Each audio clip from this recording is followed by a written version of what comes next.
So, hello everybody, my name's David, microphone tangled, and I am a geologist.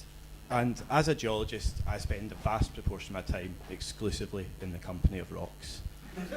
And as you can imagine, this isn't the best practice for your first ever stand-up gig, because I'd run through my material and I'd just get met with a stony silence.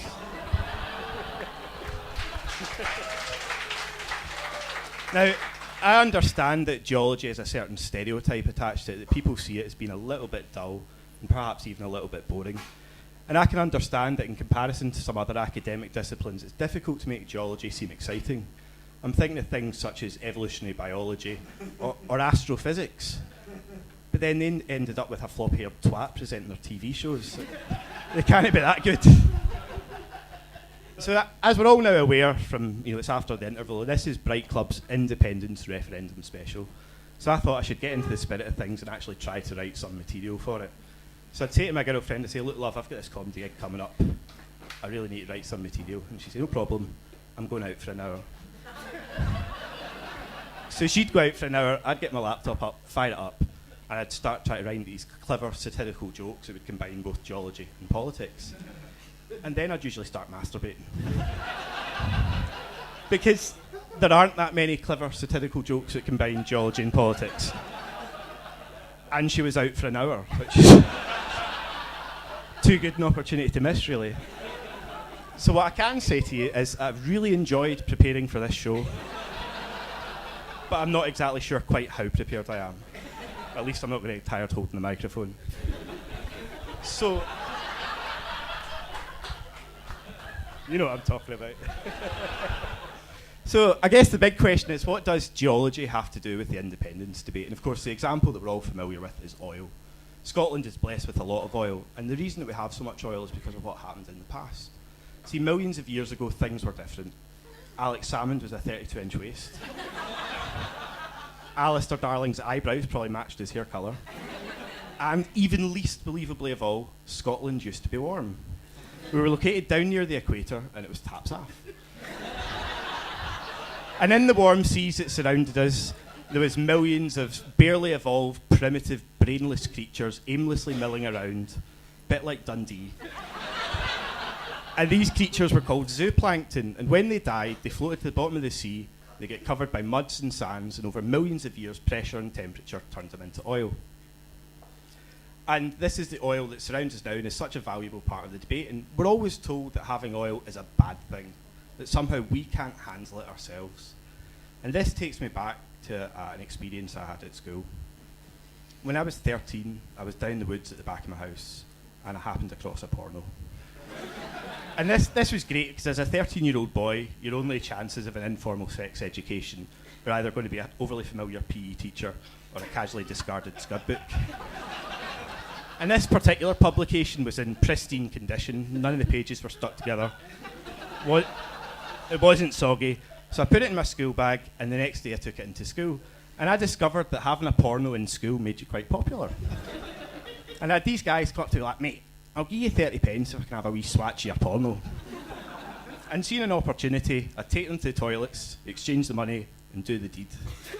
And no matter how homoerotic that sounds, after 2 days, I'd made £1.30. Which when I was 13 was great, because fags were cheap as fuck.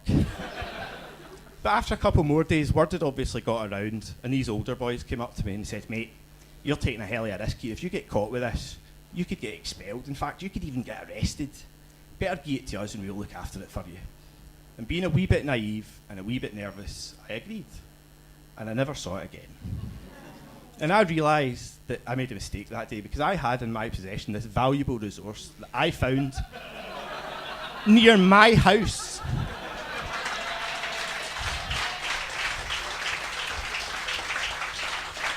And I gave it to somebody else for their own gratification, just because I was a bit scared. And some might say this is a rather useful allegory for what's happened to Scotland and our oil. At least in my case, I only gave my resource to a couple of plucky-faced wee pricks that were desperate to see some fanny. We gave our oil to Thatcher. And look what she did with it, the fucking 1980s. A decade so horrifically embarrassing, even the 1990s have got a restraining order against it. And I tell you what, she laughed all the way to her grave, and it is small consolation to me that she finally fucking got there.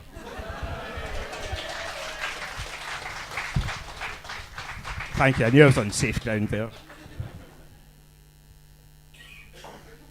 Now, it's a joke I didn't even crack. So fortunately for us though, oil is not the only valuable resource that Scotland's been blessed with. We're also in a fantastic position for renewable energy. Scotland has got the potential to contribute 25% of Europe's total renewables. That's quite considerable. And the reason that we're in such a great position is because of geology. Now, as I mentioned before, we used to be down near the equator where it was really warm. And over millions of years, we went from taps off to taps on. And in our current windswept latitude is where we find ourselves. And the reason that we've moved northwards is due to a process called plate tectonics. I'm sure most people have heard of it. Of course. And plate tectonics...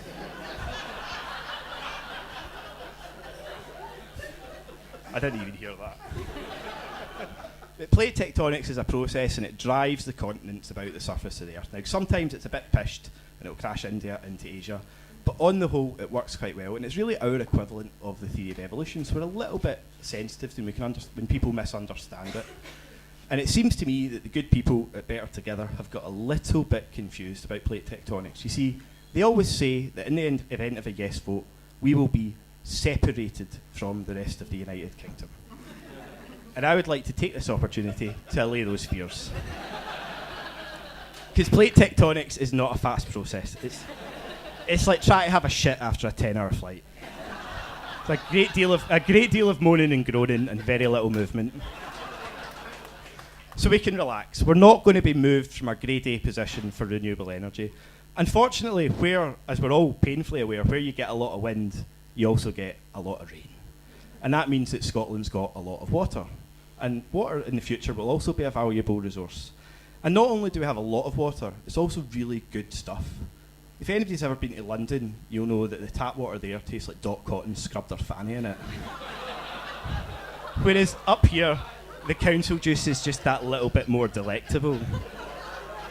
And the reason for this difference is because of geology, or more specifically, the difference between English rocks and Scottish rocks. Because English rocks are quite soft. They get dissolved by water, which makes the water taste shit. On the other hand, Scottish rocks are hard as fuck. and the result of our psychopathically hard rocks is that they literally kick the shit out of the water. If you want to imagine it as a fight between fictional characters, it's like Mr. Darcy versus Begbie from Trainspotting. So we have seen how geology has given us these three valuable resources. So just when you come to vote, either next year or even tonight, just remember that Thatcher might be dead, but that cunt Cameron would love an 80s revival. I've been David. Thank you very much.